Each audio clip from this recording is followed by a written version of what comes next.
You're watching Legends and Shadows, where folklore and ghost stories are brought to life. I'm Vicky Jo, a voice actor and narrator, and together we'll wander through eerie myths, haunted places, and the tales that linger in the dark corners of our history. Tonight we go to the South Devon coast, to a quiet seaside town, a red cliff that rises above the water, and a tunnel carved through stone that some say still echoes with footsteps from another time. This is the story of the ghostly smugglers of Teignmouth and the Shaldon Tunnel.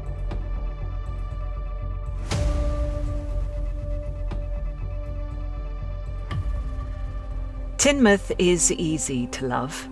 Soft pastel houses lining the shore, boats lolling gently in the estuary, pebbles rattling with the tide, a seaside hum that belongs to summer postcards and family holidays. But beneath that gentle face lies a much older one. Between Teignmouth and Shaldon rises a great outcrop of red sandstone, the Ness. It curves above the river, like an old sentinel watching the crossing. At its base, caves, fissures and hidden ledges smoothed by centuries of tide. Cut directly through this headland is the Shaldon Tunnel. Officially constructed in the early 1800s as a picturesque access route, it feels older than that, much older. Even in daylight, the entrance looks unnatural. A dark oval punched straight through blood-red rock. Step inside and the world behind you slips away. The air cools, light flattens. Every sound stretches into a long, hollow echo. Halfway through, the outside becomes a memory. The tunnel curves just enough that neither end is visible.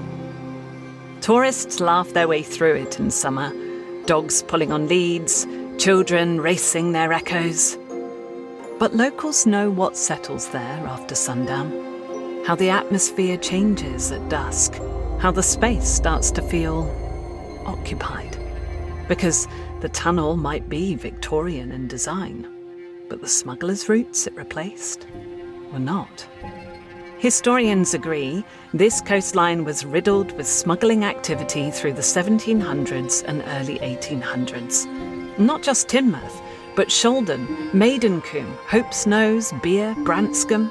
The sea was their highway, the cliff paths their cover, and the Ness was a perfect shield.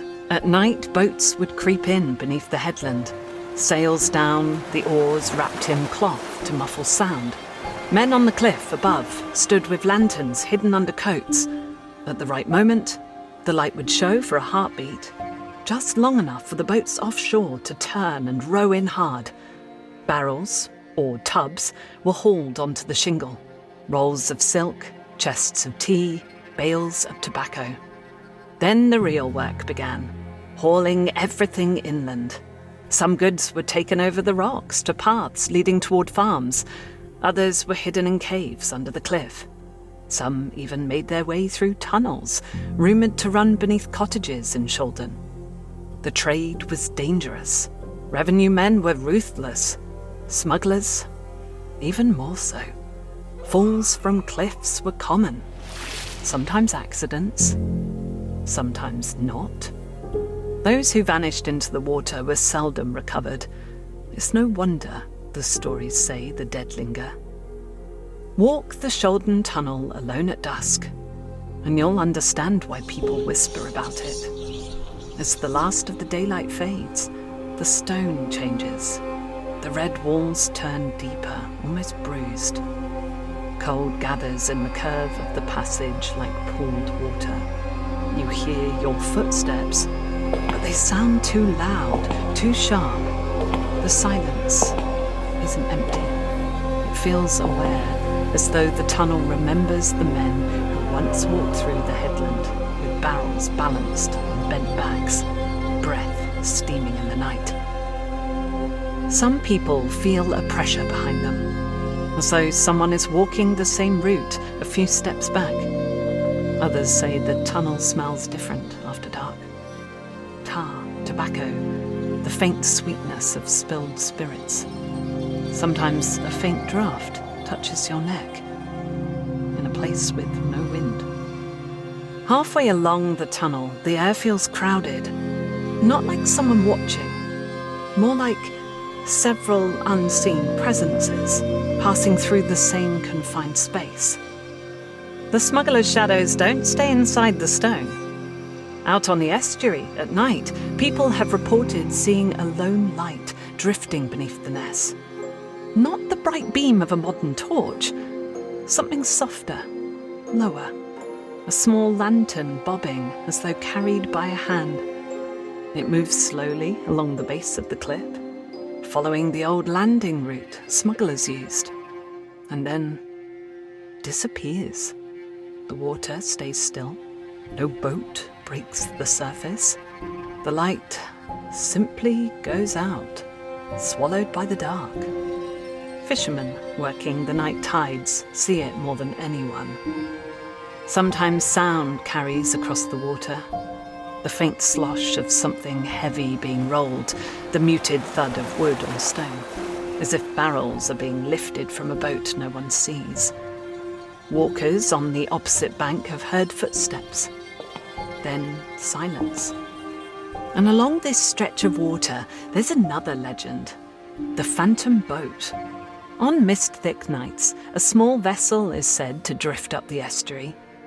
It has no lamps, no crew. Its outline is faint, blurred by fog. It passes quietly among the moorings. Then it fades. Not sinks, not turns, just dissolves, like smoke in water. Some say it is a smuggler's lugger lost in a storm. Others say it is simply the river, remembering the hundreds of boats that travelled this route under cover of night. But many believe it follows the old path toward the Ness, where tunnels, some collapsed, some forgotten, once led upward from secret landings carved into the cliff.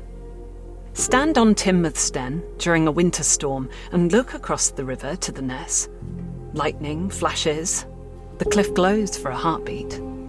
People say they've seen figures on the headland at moments like this, brief silhouettes outlined against the sky. Not tourists, not modern clothing. Others speak of screams swallowed by the storm, short and sharp, as though someone fell and was pushed from the rocks. Documented smuggling cases across Devon do include violence, ambush, fights, men thrown from heights. The Ness was no exception. Teignmouth and Shaldon today are colourful, bright and full of life.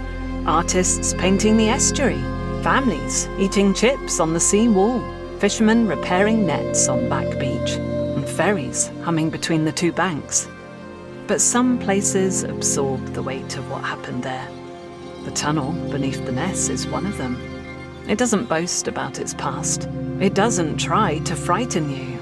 It simply sits, a dark cut through stone. People who walk it at dusk often come out faster than they meant to. They laugh it off, shake it away. But later that feeling returns. That moment when the cold thickened, or the air moved strangely, or the silence pressed too close. Places that witnessed fear, danger, risk, or loss carry those things quietly in their walls. The Shaldon Tunnel is one of them. If you ever find yourself in Teignmouth, you may be drawn to the tunnel at Shaldon. Thousands walk it every summer, unaware of its stories.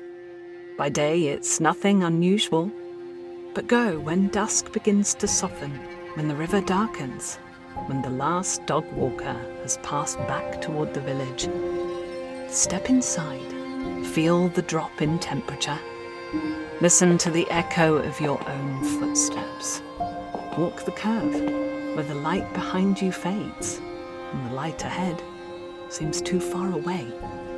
And if halfway through, you feel the sudden certainty that someone else is on that path, matching your pace, breathing in the same cold air, do not turn around. Just walk. This was Legends and Shadows. If you enjoyed this tale, follow and share for more eerie legends from Devon, Dorset and beyond. And if you prefer to listen, you can find my podcast. Until next time, keep your lantern close and beware the shadows.